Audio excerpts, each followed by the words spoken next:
Hello everyone, welcome back to the channel.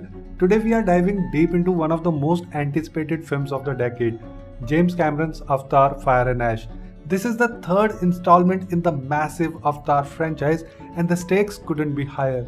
Now before we get into the meat of the film, let's talk about the man behind the curtain.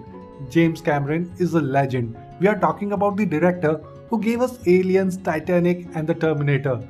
He has dedicated more than 2 decades of his life to the world of Pandora, and honestly, that level of commitment is commendable. It is a staggering achievement in cinematic history. I know what some of you might be thinking. There is always that loud group of people online arguing that Avatar has no cultural impact. They say nobody makes memes about it, there are no iconic characters, and you won't find people quoting the dialogue in their daily lives.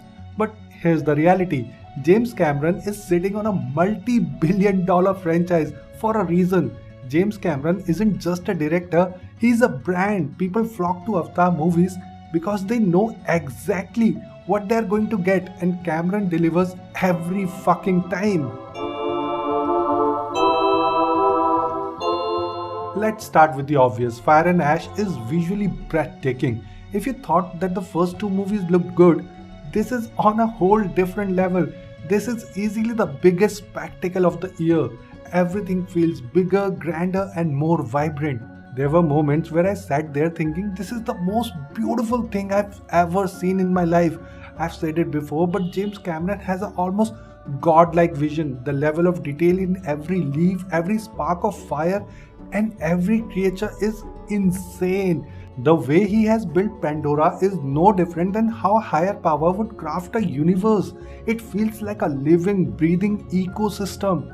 The action sequences are absolutely jaw-dropping. There is one specific sequence where the fire people attack Jake Sully. It is marvelous, overwhelming and technically perfect. When it comes to explosion and high-octane action, this movie is a total treat, and even in the middle of all that chaos, it remains gorgeous. James proves that action doesn't have to be messy, it can be art. Surprisingly, for a film that clocks in at 3 hours and 17 minutes, it is incredibly fast-paced. Compared to the first two films, Fire and Ash moves exponentially faster. It's filled with action, yet it never feels like it's rushing just to get to the end. Cameron is a master filmmaker because he isn't afraid to slow down when the story needs to breathe. The emotional core of this film is heavy. We pick up with Sully family in a state of deep grief, mourning the loss of their son from the previous movie. This loss has completely fractured their family dynamics. Jake has closed himself off, burying his pain in work and duty, while Netri has become silent and distant. Then you have Loak, who is carrying the crushing weight of guilt, believing his brother died because of him. The central story is really about how this broken family finds a way to come back together. There is one scene in particular, I won't spoil the context, where Jake takes Spider into the forest to kill him. It is easily the most emotional scene in the entire franchise. The impact is massive because it triggers a shift in the whole family, especially for Netri.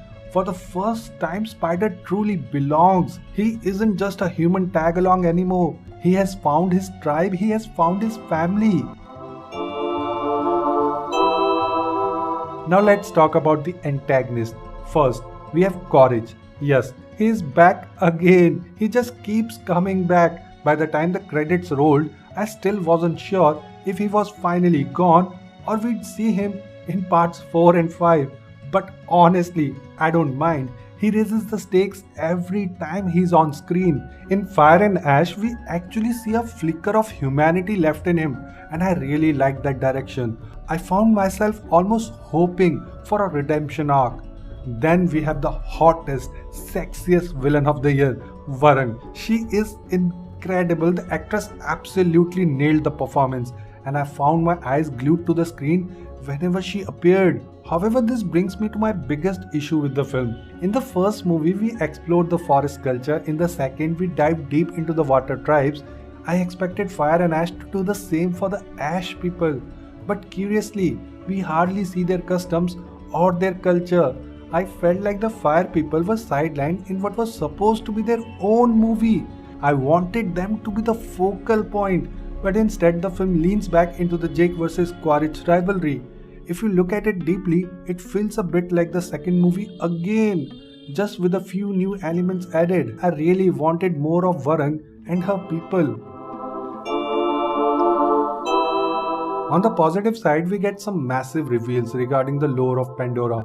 We learn more about Jake's daughter Kiri, and we even get a glimpse of Eywa herself. It was a huge, beautiful moment that deepens the mystery of this world. Technically, the film is flawless. The music, now composed by Simon Franklin, is fantastic. He has managed to keep the magic of the original scores alive while adding a new, almost thriller-like vibe to certain scenes. It kept me on the edge of my seat. I did notice that the film begins very abruptly. There was a moment at the start where I wondered if I had missed a scene or it was actually the middle of the movie.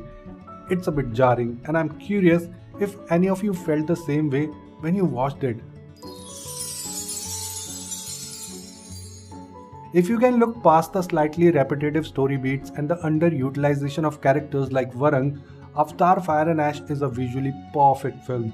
There is no denying that this is the most stunning cinematic experience of the year. People go to see Avatar for the visual wizardry, and James Cameron has delivered a masterpiece in that department. I highly recommend seeing this on the biggest, best screen possible.